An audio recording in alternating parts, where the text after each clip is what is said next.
قرآن مجید کی ایک آیت مبارکہ سورۃ الفرقان کی آیت نمبر 43 آپ کی خدمت میں تلاوت کی گئی۔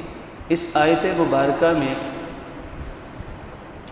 دور حاضر کے بہت سارے مسائل کی اصل وجہ، انسانیت کی گمراہی کی اصل وجہ بیان کی گئی، اور ہدایت کیا ہے، گمراہی کیا ہے، اس کا فرق بھی ہمیں اس آیت سے سمجھ میں آئے گا۔ اور خاص طور پر دور حاضر کا جو بہت بڑا مسئلہ، جس کی وبا، جس کی لہر دنیا کے تقریباً ہر انسان تک کسی نہ کسی درجے میں پہنچی ہوئی ہے، یہ کرونا وائرس اور اس قسم کے وائرس، یہ کیا چیزیں ہیں اس وبائی، ذہنی وبائی بیماری کے مقابلے میں؟ اور وہ ذہنی اور فکری وبائی مرض کیا ہے؟ وہ ہے ہر چیز کو، ہر چیز کے صحیح اور غلط ہونے کو محض اپنی عقل کے ترازو پر تولنے کی عادت، جس کو ہم عقلیت پرستی کہتے ہیں، عقل پرستی کہتے ہیں۔ سب سے پہلی بات تو یہ ہے کہ دین اسلام نے ہی انسان کو عقل، سمجھداری، دانش مندی سے کام لینے کا حقیقت میں حکم دیا ہے۔ اسلام سے پہلے انسان ایسا نہیں کرتا تھا، انسان عقل دشمن تھا۔ اسلام نے آ کر انسان کو عقل مندی سے کام لینا سکھایا۔ یہ ایک لمبا موضوع ہے۔ اور پھر انسان نے جب عقل کا صحیح استعمال کیا تو دنیا اور آخرت دونوں کی کامیابی سے ہمکنار ہو گیا۔ دنیا کی کیا کیا کامیابیاں ملی اسلام کے آنے کے بعد، آج کی سائنسی ترقی اس کی ادنا جھلک ہے، اور آخرت کی کیا کیا کامیابیاں ملی صحابہ اہل بیت اور ان سے لے کر آج تک علیہم رضوان امت مسلمہ کے کامیاب ترین انسان اس کی ایک بہت بڑی مثال ہیں۔ یہ سب کیوں ہوا؟ عقل کے صحیح استعمال کی وجہ سے۔ دنیا بھی بن گئی، آخرت بھی سنور گئی۔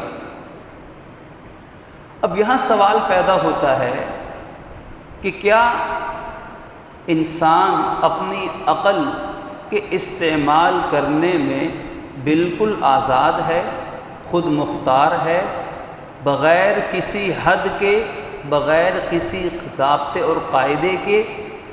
اگر ایسا سوچا جائے تو انسانی عقل کہے گی کہ نہیں، عقل کا بغیر کسی حد بندی کے استعمال کرنا بھی بے عقلی ہے۔ عقل کا، انسانی عقل کا بغیر کسی حدود و قیود کے کھلے عام ہر جگہ استعمال کرنا بھی بے عقلی ہے، کیونکہ کئی جگہ ایسی ہیں جہاں انسانی عقل کام نہیں کرتی، غلط کام کرتی ہے، الٹا کام کرتی ہے، انسان عقلی ٹھوکر کھاتا ہے۔ ایسی بے شمار مثالیں ہیں۔ چونکہ وقت کم ہے تو صرف اشارہ جات، اہل عقل، ارباب علم و دانش ان نکات پہ غور فرماتے جائیں گے تو انشاءاللہ خود ہی وضاحت ملتی چلی جائے گی۔ اب سب سے پہلی چیز جو ہمیں قرآن بتاتا ہے کہ یہ عقل ہے کیا، اگر ہم اس کو عام سادہ لفظوں میں اس کا مطلب بیان کرنا چاہیں تو ہم کہہ سکتے ہیں کہ عقل ایک نور ہے جو انسان کے دماغ میں ہے۔ کھوپڑی کے اندر یہ برین ہے، دماغ ہے، اس برین دماغ کے اندر ایک روشنی کا نام عقل ہے، ایک نور ہے۔ یہ نور اور یہ روشنی وہ عقل اللہ تعالیٰ کی طرف سے عطا کردہ خدا داد صلاحیت ہے، جس کی وجہ سے انسان دنیا میں چلنے کا راستہ ڈھونڈتا ہے، اس راستے پہ چلتا ہے، غلط اور صحیح کا فیصلہ کرتا ہے، نفع اور نقصان کا فیصلہ انسان اس عقل جو اللہ نے عطا فرمائی اس کے ذریعے سے کرتا ہے۔ وہ جانتا ہے کہ ہیرے کی چمک کیا ہے اور آگ کی روشنی میں کیا فرق ہے۔ وہ اچھے اور برے کا فیصلہ، غلط اور صحیح کا فیصلہ اس عقل کے ذریعے سے کرتا ہے۔ لیکن اس عقل سے فائدہ اٹھانے کے لیے اس کی عام سادہ مثال دو چیزوں کا ہونا شرط ہے۔ ان میں سے پہلی چیز یہ ہے، جس کی ہم ایک ظاہری مثال لے لیں کہ اس وقت ہم مسجد میں بیٹھے ہیں اور ایک دوسرے کو دیکھ سکتے ہیں اور گفتگو کو سن سکتے ہیں۔ ہم مسجد میں بیٹھے ہیں، کہیں اور نہیں، اپنی آنکھوں سے دیکھ رہے ہیں، لیکن اس دیکھنے کی دو شرطیں ہیں۔ پہلی شرط یہ ہے کہ نور بصیرت ہونا چاہیے، کہ انسان کی آنکھ میں دیکھنے کی صلاحیت ہونی چاہیے۔ اگر کوئی نابینا شخص آ کر بیٹھ جائے تو آپ 1000 وولٹ کے 1000 بلب بھی جلا دیں تو اس کو کچھ دکھائی نہیں دے گا، کیونکہ اس بیچارے کی آنکھ میں دیکھنے کی صلاحیت نہیں ہے۔ اور دوسری شرط یہ ہے کہ باہر کی روشنی بھی ہونی چاہیے۔ اگر ایک بہت تیز نظر والے انسان کو ایک گھٹاٹو بالکل گھپ اندھیرے والے کمرے میں بٹھا دیا جائے، اندھیری کالی سیاہ رات میں جنگل میں چھوڑ دیا جائے، تو اس کی نظر تو بہت تیز ہے، لیکن چونکہ باہر کی روشنی نہیں ہے اس لیے وہ کچھ نہیں دیکھ سکے گا۔ انسان اندھیرے میں نہیں دیکھ سکتا۔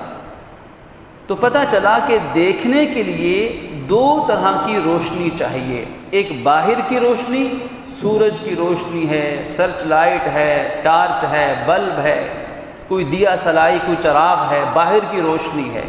اور ایک روشنی اندر کی روشنی ہے۔ ان میں سے اگر ایک روشنی بھی نہیں ہوگی تو انسان نہیں دیکھ سکے گا۔ اب اسی مثال کو لے لیجئے، عقل صحیح فیصلہ کرے گی یا غلط؟ عقل صحیح چل رہی ہے یا غلط؟ عقل سے کام لیا جا رہا ہے یا نہیں؟ اس کے لیے بھی دو روشنیوں کا ہونا شرط ہے۔ پہلی عقل مندی جو انسان کو اللہ نے دماغ میں عطا فرمائی ہے، اس کے دماغ میں عقل ہے، اور ایک عقل باہر کی ہے جو اللہ نے عطا فرمانی ہے، اس عقل کو وحی الہی کہا جاتا ہے۔ اب جیسے ان دو طرح کی روشنیوں کے بغیر دیکھ کر راستہ تلاش کر کے چلنا ممکن نہیں، انسان ٹامک ٹوئیاں مارے گا، ٹھوکریں کھائے گا، سٹ پٹائے گا، بالکل اسی طرح اگر عقل انسانی اور وحی الہی ان دونوں روشنیوں کو جمع نہیں کیا جائے گا تو پھر انسانی عقل اکثر ٹھوکر کھائے گی، غلط فیصلہ کرے گی۔ قرآن مجید میں اللہ پاک نے سورۃ النور کے اندر جو مثال عطا فرمائی، بڑی گہری اور بڑی جامع وسیع مثال ہے، مؤثر بلیغ مثال ہے۔ اللہ نور السماوات والارض، اللہ آسمانوں زمین کا نور ہے۔ اللہ آسمان و زمین کا نور ہے، اس کا مطلب یہ ہے کہ اللہ ہی آسمان و زمین کو نور یعنی روشنی عطا فرمانے والا ہے۔ آسمان میں جتنی مخلوقات ہیں اور زمین میں جتنی مخلوقات ہیں، ان سب کو روشنی، نور یعنی عقل عطا فرمانے والا اللہ رب العزت ہے۔ اور اس نور کی مثال پھر آگے اللہ پاک نے دی کہ انسان کے دماغ کے اندر بھی صحیح سوچ، صحیح مادہ ہو، پھر انسان ہدایت کو قبول کرتا ہے۔ قرآن اترا، 1.25 لاکھ صحابہ کرام نے سنا اور مان لیا، صحابی بن گئے۔ لیکن ابو جہل، ابو لہب، عتبہ شیبہ، ولید ابن مغیرہ، کعب بن اشرف یہودی، منافقین مدینہ، عبداللہ ابن ابی اینڈ کمپنی، یہ سارے لوگ بھی تو قرآن سنتے تھے، لیکن چونکہ اندر عقل کا مادہ نہیں تھا، عقل الٹی چل رہی تھی، تیز موسلادھار مونسون کی بارش برسے ایک پیالے کو، گھڑے کو، دیگچے کو، برتن کو، پتیلی کو الٹا رکھ دیا جائے، الٹا اوندھے منہ برتن پڑا ہو تو یقیناً وہ بارش اسے کوئی فائدہ نہیں پہنچائے گی، وہ برتن خالی رہے گا، اس لیے کہ الٹا ہے۔ جب انسانی دماغ، انسانی کھوپڑی، یہ انسانی عقل الٹی چلنا شروع ہو جائے گی تو پھر 30 سپارے قرآن اترتا بھی دیکھ لے تو اس کی عقل میں ہدایت اس کو حاصل نہیں ہوگی، کیونکہ اس کے لیے دو چیزیں شرط ہیں، باہر کی وحی بھی مل جائے اور اندر انسانی عقل سلیم بھی موجود ہو، خدا نخواستہ ایک چیز سے بھی محروم ہوگا تو اس کو ہدایت کا نور یعنی روشنی نہیں مل سکتی ہے۔ اللہ پاک ایمان والوں کو گمراہیوں سے نور کی طرف لے کر آتا ہے، اور جو شیطان کے راستے پر چلتے ہیں تو شیطان ان کو عقل مندی اور ہدایت کے نور سے گمراہی اور گناہ کے اندھیروں میں لے کر جاتا ہے۔ یہ فیصلہ قرآن نے کیا۔ اب یہاں اگلی بات کہ کون سا انسان ایسا ہے کہ جس کی عقل صحیح کام نہیں کرتی۔ آج دنیا میں عقل پرستی، ریشنلزم کا بڑا دورہ ہے، اور دنیا والے بالخصوص یہودی اور عیسائی قومیں وہ اپنے دینی تعلیمات سے باغی ہو چکے ہیں۔ انقلاب فرانس کے بعد، اصلاح مذہب کی تحریک کے بعد انہوں نے اپنے مذاہب سے آزادی حاصل کر لی اور کہا کہ اب ہم عیسائیت اور یہودیت کی مذہبی تعلیمات سے آزاد ہیں، اب ہم وہ کریں گے جو ہمارا دل کرے گا، جو ہماری عقل کہے گی اور سائنس کی بنیاد پر ٹھیک ہوگی جو بات۔ ان لوگوں نے اپنے مذاہب کو فرسودہ، پرانا اور اس دور میں ناقابل عمل سمجھ کر ان کے ساتھ جو سلوک کیا، وہی سلوک وہ معاذ اللہ دین اسلام کے ساتھ بھی کرنا چاہتے ہیں۔ اور انہوں نے مسلمانوں کے اندر ایسا طبقہ ایک پیدا کر دیا ہے، بڑی محنت کے بعد ایسا مسلمانوں میں ایک طبقہ پیدا ہو چکا ہے کہ جو طبقہ بھی انہی کی طرح آج سوچتا ہے۔ جو سلوک انہوں نے عیسائیت اور یہودیت کے ساتھ کیا، وہی سلوک آج وہ اسلام کے ساتھ بھی کرنا چاہتا ہے۔ انہوں نے کہا کہ ہمارے مذاہب عقل کے مطابق پورے نہیں اترتے، تو آج کا بعض مسلمانوں کا طبقہ معاذ اللہ وہ بھی یہ سمجھتا ہے کہ شاید اسلام یا اسلام کے بعض احکامات انسانی عقل کے مطابق درست نہیں ہیں، لہذا قابل عمل نہیں ہیں۔ قرآن کہتا ہے اسلام کو سمجھنے کے لیے دو طرح کی روشنیاں چاہیے، ایک تو عقل سلیم ہو اور اللہ کی طرف سے ہدایت اور وحی کے فیصلے بھی ہوں۔ اگر ان میں سے ایک بھی نہ ہو یا دونوں ہی نہ ہوں تو ایسے انسان کو کبھی اسلام کے احکامات سمجھ میں نہیں آ سکتے۔ ایک درزی ہے، ماسٹر ٹیلر ہے، اس نے ایک صحت مند 6 فٹ کے نوجوان کا صحیح لباس اس نے سی دیا، اسٹچ کر دیا۔ اب وہ صحیح لباس کسی ایسے شخص کو پہنایا جائے جو بیچارہ کبڑا ہے، جس کے ہاتھ اور بازو ٹیڑھے ہیں۔ اب وہ اپاہج اور معذور شخص جب وہ صحت مند انسان کے لباس کو پہنے گا تو کبھی بھی صحت مند انسان کا لباس ایسے معذور اور اپاہج انسان کے بدن پہ فٹ نہیں آئے گا۔ اب یہ معذور کیا کہے گا کہ درزی نے ٹھیک نہیں سیا، لباس کے نقص بیان کرے گا، کیونکہ اس کے اپنے وجود کے اندر نقص ہے۔ تو جب انسان کی اپنی عقل کے اندر فالٹ آ جائے، نقص آ جائے گا، تو تب جا کر وہ اسلام کے احکامات پر اعتراض کرنا شروع کر دے گا۔ یہ انسانی عقل کب خراب ہوتی ہے، انسانی عقل کب ٹیڑھی ہوتی ہے، اس کے متعلق شروع میں قرآن کی ایک آیت آپ کے سامنے پڑھی گئی۔ قرآن کہتا ہے افرأیت من اتخذ الہہ ہوا، کیا آپ نے ایسے شخص کو دیکھا ہے جس نے اپنی خواہش نفس کو اپنا خدا بنا لیا ہے؟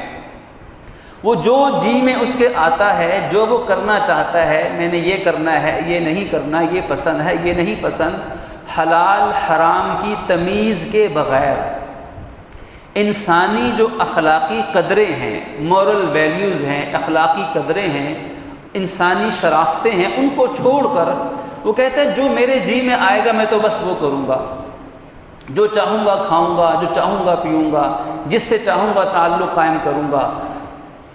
جب انسان اس طرح بن جائے، جو آج لبرل اور سیکولر اپروچ ہے کہ کھاؤ پیو عیش کرو اور مر جاؤ، کھاؤ پیو عیاشی کرو اور مر جاؤ، یہ جو لبرل اور سیکولر سوچ ہے کہ اپنی خواہش نفس کو پورا کرنا اور اس کا غلام بننا، جو عقل میں آئے بس وہی کرنا، قرآن کہتا ہے کیا تم نے ایسے شخص کو دیکھا ہے کہ جس نے اپنی خواہش نفس کو اور اپنی عقل کو ہی خدا بنا لیا ہے؟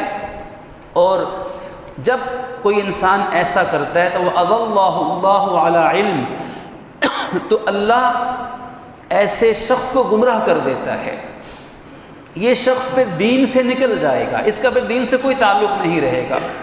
حالانکہ علی علم قرآن کہتا ہے یہ آدمی بے وقوف نہیں ہے، عقل ٹھیک ہے اس کی، لیکن عقل نے الٹا کام کرنا شروع کر دیا۔ وختم علی سمعہ، اللہ نے اس کے کانوں پر مہر لگا دی، کان تو ہیں لیکن ہدایت کو نہیں سن سکتے۔ وقلبہ، اللہ نے اس کے دل پر بھی مہر لگا دی، دل تو ہے لیکن بات کو سمجھ نہیں سکتا۔ وجعل علی بصرہ غشاوہ، اور اللہ نے اس کی آنکھوں پہ گمراہی کے پردے ڈال دیے، اب آنکھوں پہ پردے پڑے ہیں، ہدایت سامنے ہے لیکن نظر نہیں آتی۔ اور پھر اللہ پاک فرماتے ہیں فَمَن يَهْدِيهِ مِن بَعْدِ اللَّهِ، جب اللہ نے اس کو گمراہ کر دیا تو بتاؤ اب کون ہے جو اس کو صحیح راستہ دکھا سکے ہے اللہ کے بعد۔ افلا تذکرون، تم اس مثال میں غور و فکر کیوں نہیں کرتے، نصیحت کیوں نہیں پکڑتے؟ یعنی انسان، خلاصہ کلام کیا کہ جب انسان عقل کو چھوڑ کر بے عقلی کی طرف آئے گا تو اسلام کو بھی چھوڑے گا، یا عقل پرستی میں اس حد تک گر جائے گا کہ اپنی عقل پرستی اور خواہش نفس کو اپنا معبود بنا لے گا، تو پھر اس انسان کو ہدایت نہیں مل سکے گی۔ پھر یہ انسان ہمیشہ ان تمام باتوں پر اعتراضات کرے گا کہ جو باتیں اس کی خواہش نفس کے خلاف ہوں گی۔ قرآن نے یہ بھی کہا کہ یہ ایسے لوگ ہیں کہ جس چیز اللہ کے جس حکم میں ان کو فائدہ نظر آئے جھٹ سے اپنا لیتے ہیں۔ یہی ہوتا ہے کہ دین کا جو حکم اپنے فائدے میں نظر آئے اس حکم پہ فوراً عمل کر لیا، لیکن دین کے جس حکم پر چلنے میں کوئی مشکل پیش آئے یا کوئی رکاوٹ یا کوئی دنیا کا نقصان ہوتا نظر آئے تو قرآن کہتا ہے فوراً دین کے اس حکم کا انکار کر دیتے ہیں، یا انکار کر دیتے کہ نہیں یہ حکم تو ہے ہی نہیں، یا انکار تو نہیں کرتے، کہتے ہیں اس حکم کو بدل ڈالو۔ مشرکین مکہ اور دیگر لوگ یہی کہتے تھے نبی پاک صلی اللہ علیہ وسلم سے کہ اے محمد اس قرآن کے بجائے کوئی نیا قرآن لے کر آؤ، ہم اس پہ عمل کریں گے۔ او بدلہ، اگر کوئی نیا قرآن نہیں لے کر آتے تو اس قرآن کو تبدیل کر دو، اس قرآن کے اندر جیسے ہم کہیں ویسے ویسے یہ تبدیلیاں کر دو۔ اللہ پاک نے فرمایا کہ یہ تو اللہ کی طرف سے نازل کردہ، اے حبیب ان کو بتائیے یہ قرآن میں نے خود نہیں بنایا، یہ اللہ نے اتارا ہے۔ جب اللہ نے اتارا ہے تو میں اپنی مرضی سے تمہاری خواہش کے مطابق اس میں تبدیلی کیسے کر سکتا ہوں؟ اگر میں اپنی مرضی سے تمہاری خواہش کے مطابق اس میں تبدیلی کر دوں تو پھر اس دین کا اتارنا بے مقصد ہے، پھر اس قرآن پہ ایمان لانا بے فائدہ ہے۔ اس پر فائدہ چلنے کا تبھی ہوگا جیسا اللہ نے کہا ویسا اس کے مطابق عمل کیا جائے۔ بس یہ ہے سارا آج کے زمانے کا فلسفہ جو آپ کی خدمت میں چند منٹ میں پیش کیا گیا کہ عقل پرستی کیا ہے، خواہش نفس کیا ہے۔ یہود و نصارہ نے آج اپنے مذاہب کے ساتھ یہی سلوک کیا ہے، اور افسوس کی بات یہ ہے کہ مسلمان بھی اگر یہود و نصارہ کے طرز پہ چلتے ہوئے اپنی خواہش نفس کو معبود بنا لیں اور یہود و نصارہ کی طرح اسلام سے اور علماء سے یہ کہیں کہ یا تو کوئی نیا اسلام لے کر آؤ یا اسی اسلام کے اندر ہماری خواہش کے مطابق یہ تبدیلی کر دو، ہم پھر عمل کریں گے، تو اس سے بڑی افسوس و گمراہی کی بات اور کیا ہو سکتی ہے۔ اور یہی فتنہ ہے جس فتنے کو الحاد کا نام دیا جاتا ہے، فتنہ الحاد، ذہنی ارتداد، کہ ایک انسان نماز تو پڑھتا ہے لیکن ذہنی مرتد ہو چکا ہے معاذ اللہ، ذہنی طور پر اسلام کے احکامات کی اہمیت اس کے دل میں نہیں رہی ہے۔ مثال کے طور پر بلڈنگ بڑی خوبصورت ہے، بڑی دیدہ زیب ہے اور جدید طرز تعمیر کا بہترین شاہکار ہے، لیکن اس کی بنیادیں ختم ہو چکی ہوں۔ آپ کیا کہیں گے، اس بلڈنگ میں ہم کبھی رہنا پسند کریں گے کہ وہ بلڈنگ اوپر سے تو بڑی خوبصورت ہے لیکن اس کی بنیادیں کھوکھلی ہیں، تھوڑا سا پانی لگا، تھوڑا سا سیلاب کا ریلا آیا، کہیں سے تیز آندھی جھکڑ آئی تو بلڈنگ ساری نیچے گر آئے گی۔ تو یہی حال ان بیچارے مسلمانوں کا آج ہے کہ جن کا نام مسلمانوں والا، نماز بھی پڑھ لیتے ہیں اور رہتے بھی مسلمانوں کے معاشرے کے اندر ہیں، لیکن بنیاد کمزور ہے، بنیاد دیمک لگی ہوئی ہے، بنیاد کھوکھلی ہے۔ کیوں؟ کیونکہ اسلام کے ساتھ جو ایمانی تعلق ہونا چاہیے وہ کمزور ہو گیا ہے۔ اور دیمک کس کی ہے؟ شک شبے کی دیمک ہے۔ اسلام کے احکامات کے بارے میں دماغوں میں شکوک و شبہات ہیں، اعتراضات ہیں اور دوریاں ہیں۔ جدید سوچ نے، جدید طرز فکر نے، یوں کہہ لیجئے کہ مغربی طرز فکر نے، جیسے ایک عیسائی کو اپنی کتاب میں شک ہوتا ہے، اور وہ شک ٹھیک ہے کیونکہ اس کی کتاب تبدیل ہو چکی ہوئی ہے۔ جو عیسیٰ علیہ السلام پر اتری تھی آج وہ نہیں ہے۔ اگر عیسائی کو کسی حکم میں شک ہو تو وہ ٹھیک ہے کیونکہ وہ اصل نہیں ہے، لیکن سوال یہ ہے کہ مسلمان کو کیوں شک ہے؟ اگر کسی یہودی کو، کسی ہندو کو اپنی کسی بڑے مذہبی فرما روا کے کسی بات پر کوئی اعتراض یا شک ہو جائے تو ٹھیک ہے، ہو سکتا ہے کیونکہ اس کی تاریخی حیثیت مضبوط نہیں ہے۔ لیکن کسی مسلمان کو نبی آخر الزمان صلی اللہ علیہ وسلم کے حدیث پر، آپ کے فرمان پر جو صحیح طرح سے ثابت شدہ ہے، اس فرمان پر شک کیوں ہو سکتا ہے؟ ہاں، اگر مسلمان اپنے دین سے دور ہو جائے اور غیر مسلموں کے طرز پر سوچنا شروع کر دے تو پھر یہ مسلمان بھی اسی طرح اپنے دین پر شک کرے گا جیسے ہندو کو اپنے دین پہ شک ہوتا ہے، عیسائی کو، یہودی کو شک ہوا کرتا ہے۔ اس کی بے شمار مثالیں ہیں۔ قرآن کا حکم ہم نے اسی مہینے کے اندر پورا کیا، فصل لربک وانحر، نماز پڑھو اور قربانی کرو۔ اس کی بے شمار مثالیں، لیکن قربانی کی مثال اس لیے دینا مقصد ہے کیونکہ قربانی ابھی کچھ عرصہ پہلے، چند دن پہلے ہم کر کے یہاں آئے ہیں، ورنہ یہ شک شبہ نماز پہ بھی ہوتا ہے، حج پر بھی ہوتا ہے، زکوٰۃ پر بھی ہوتا ہے، فطرانے پر بھی ہوتا ہے، صدقے پر بھی ہوتا ہے۔ لیکن آپ مثال دیکھ لیجیے کہ قربانی یہ اللہ اور اس کے رسول کا حکم تھا، قربانی کے دلائل بیان کرنا مقصد نہیں، وقت گزر چکا ہے۔ لیکن اسی ذہنیت کی سوچ اور پیداوار کو آپ دیکھیے کہ قربانی کو جانوروں پر ظلم قرار دینا، یہ کہاں سے یہ سوچ آئی مسلمانوں میں کہ اللہ کے نبی صلی اللہ علیہ وسلم نے 100 جانور ذبح کروائے؟ کیا وہ ظلم تھا؟ کیا اللہ جو جانوروں کو پیدا کرنے والا ہے، اللہ سے بڑھ کر کوئی جانوروں پر مہربان ہو سکتا ہے؟ اینیمل رائٹس لوگ سامنے لے آئیں، قربانی کے اندر شکوک و شبہات پیدا کر دینا، قربانی کو کہنا کہ قربانی کرنے سے معاشرے کے اندر تعفن پھیلتا ہے یا گندگی پھیلتی ہے، اس قسم کی باتوں کو معاشرے کے اندر ہائی لائٹ کر کے پھر آہستہ آہستہ جب مسلمان ایک حکم سے دور ہوگا، یاد رکھیے، جب مسلمان ایک حکم سے دور ہوگا، مثلا قربانی کی اہمیت دل سے نکل گئی، قربانی کو غیر عقلی قرار دے دیا، غیر انسانی سلوک قرار دیا، جب قربانی سے وہ دور ہٹا، پھر اگلا وار کیا ہوگا؟ اسلام کے کسی اور حکم کو لے کر اس پر اعتراضات کر کے اس مسلمان کو اس حکم سے بھی دور کر دیا جائے گا، اور یہ اب سلسلہ چلتا رہے گا۔ اور چلانے والے جو تھنک ٹینکس ہیں، جو دماغ ہیں، جو تخریبی سوچ ہے، یہ مسلمان سادہ لوگ لے مین اس کو نہیں پتہ کہ مجھے کس طرف لے جایا جا رہا ہے۔ قرآن کہتا ہے یہ لے جانے والے اصل میں جو لے جانے والے ہیں وہ خود بھی چلنے والے ہیں، ان کی لگام شیطان کے ہاتھ میں ہے۔ اور شیطان کیا کرے گا؟ شیطان آہستہ آہستہ آہستہ ان تمام انسانوں کو جو اپنی خواہش نفس اور اپنی عقل پرستی کی بنیاد پر اسلام کے ایک ایک حکم پر اعتراض کرتے چلے جائیں گے، اور آخر کار یہ کفر کے گڑھے میں گرائیں گے اور جہنم کا ایندھن بنائیں گے۔ اس سے پہلے یہ اعتراضات ختم نہیں ہوں گے۔ تو کرنے کا کام کیا ہے؟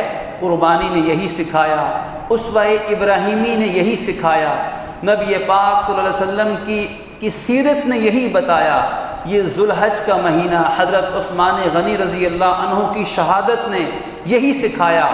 اب اگلا سال شروع ہونے والا ہے، یکم محرم الحرام، حضرت عمر فاروق رضی اللہ عنہ کی شہادت نے یہی سکھایا۔ 10 محرم الحرام سیدنا حضرت امام حسین اور اہل بیت علیہم رضوان کی شہادت نے ہمیں کیا سکھایا ہے؟ ہمیں یہ سکھایا ہے کہ قل ان صلاتی و نسکی و محیایا و مماتی للہ رب العالمین، کہ ہمارا مرنا جینا اٹھنا بیٹھنا قربانی زندگی سب اللہ کے حکم پہ قربان ہے۔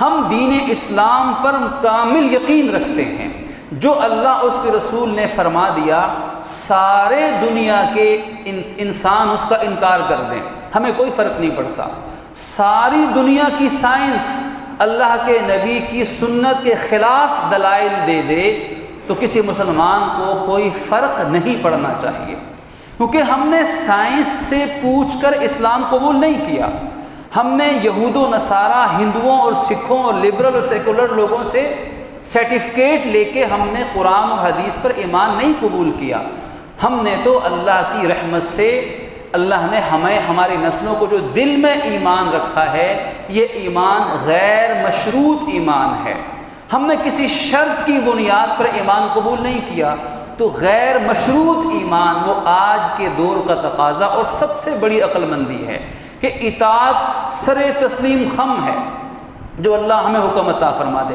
مثال میں حضرت شیخ فرید الدین عطار رحمۃ اللہ علیہ بہت بڑے اللہ کے بزرگ گزرے ہیں، اسلام کی تاریخ کا دامن بھرا ہوا، لیکن ایک مثال ذہن میں آئی، ان کو بادشاہ وقت نے، حکمران نے جیل میں بند کر دیا۔ اب یہ جیل میں بند ہیں، نماز تو جیل میں ہو جاتی ہے، پانچوں نمازیں وضو کیا جیل میں پڑھ لی، لیکن جمعے کی نماز کے لیے ہم جانتے ہیں کہ اجتماع شرط ہے، جمعے کی نماز کے لیے شرائط ہیں کہ اجتماع ہے وغیرہ وغیرہ۔ تو اب یہ جمعے کی نماز اس جیل کی کال کوٹری میں نہیں پڑھ سکتے تھے، لیکن کیا ہوتا، جب بھی جمعے کا دن آتا حضرت شیخ فرید الدین عطار رحمۃ اللہ علیہ جب صبح کا وقت ہوتا اب وضو غسل کرتے، نیا اپنا جو لباس ہوتا اپنے اسی کپڑے کو دھو کے صاف کر کے پہنتے، جو جمعے کی تیاری کی سنتیں ہیں وہ ساری سنتیں جو ممکن تھی وہ پوری کرتے، اور پھر اس جیل سیل کے دروازے تک چل کے جاتے، اس دروازے پر پہنچنے کے بعد کہتے کہ یا اللہ میرے بس میں تو بس اتنا سا ہی تھا، تیرا حکم تھا، تیرے حکم پہ میری زندگی قربان ہے، میرا کام یہاں تک تھا کہ میں جمعے کی تیاری کر کے اس جیل کے دروازے تک چلا جاؤں، اس سے آگے میرا اختیار نہیں، یہ کہہ کے وہاں سے واپس آ جاتے اور وہیں ظہر کی نماز ادا کر لیتے۔ کیوں؟ کیونکہ یہ ہے قل ان صلاتی، کہ اسلام کے حکم پر عمل کرنا ہے، کوئی ہیلا نہیں، کوئی بہانہ نہیں، کوئی اعتراض نہیں۔ حضرت شیخ الہند محمود الحسن رحمۃ اللہ علیہ کے بارے میں آتا ہے، ایک بات بڑی عجیب فرمایا کرتے تھے، مسلمان کو اپنے دین کے ساتھ کیسا تعلق رکھنا چاہیے، ایک قربانی کا حکم ہی نہیں، پورے دین اسلام کے احکامات، فرائض، واجبات، سنتیں، نوافل، مستحب، جو اسلام کا حکم مسلمان کے لیے آ گیا، اب قرآن کہتا ہے مومن کے لیے انکار کی گنجائش نہیں ہے۔ فرماتے تھے کہ اگر اللہ تعالیٰ مجھے حکم دینا کہ محمود حسن آسمان پر آ جاؤ، اب جملہ سنیے کہ محمود حسن آسمان پر ہمارے پاس آ جاؤ، اب یہ انسانی بس میں نہیں ہے۔ فرماتے ہیں اگر اللہ مجھے یہ حکم دے دے تو میں کیا کروں گا، ظاہر ہے میرے بس میں تو نہیں ہے۔ فرماتے تھے میں اپنی ساری زندگی لگاؤں گا اس حکم پہ عمل کرنے کے لیے، اور کیا کروں گا، اس زمین کے اوپر جو سب سے اونچا پہاڑ ہوگا میں زندگی لگا کر اس پہاڑ پہ چڑھنے کی کوشش کروں گا، اور اس پہاڑ پہ چڑھ کر اگر اس پہ کوئی درخت بھی ہوا تو اس درخت کی چوٹی پر بھی چڑھ جاؤں گا، اور وہاں چڑھ کے کہوں گا کہ اے میرے رب، محمود حسن کے اختیار میں تو بس اتنا تھا کہ تو نے جو حکم دیا کہ آسمان پہ آ جاؤ، میں تیرے حکم کی تعمیل میں انکار نہیں کر سکتا، میں یہاں تک کر سکتا تھا، میں نے کر دیا، یا اللہ آگے اب تیرا حکم چلنے والا ہے۔ تو یہ ہے اسلام کے اوپر یقین کامل رکھ کر عمل کرنے کی کوشش کرنا، اور دنیا میں جتنے شبہات، اعتراضات، وساوس، اوہام ہیں جو آج مسلمانوں کے ایمان کو خراب کرنے والی چیزیں ہیں، ہمارے نوجوان بچے بچیاں تعلیمی اداروں میں، یونیورسٹیز، کالجز میں پڑھتے ہیں، بے شمار ایسے نئے نئے فتنے ہیں جن کی وجہ سے وہ دین سے دور ہوتے ہیں، ان سے بچنے کا ایک علاج ہے کہ جب ہم نے یہ کہا کہ ہم ایمان لے آئے، ہم نے کلمہ پڑھ کے گواہی دے دی، اب کوئی شک کوئی اعتراض الحمدللہ ہمیں اسلام پر باقی نہیں رہے گا۔ والإسلام ديني ومحمدا رسول الله ويقيني أدنو إليه ساجدا بجبيني اقبل صلاة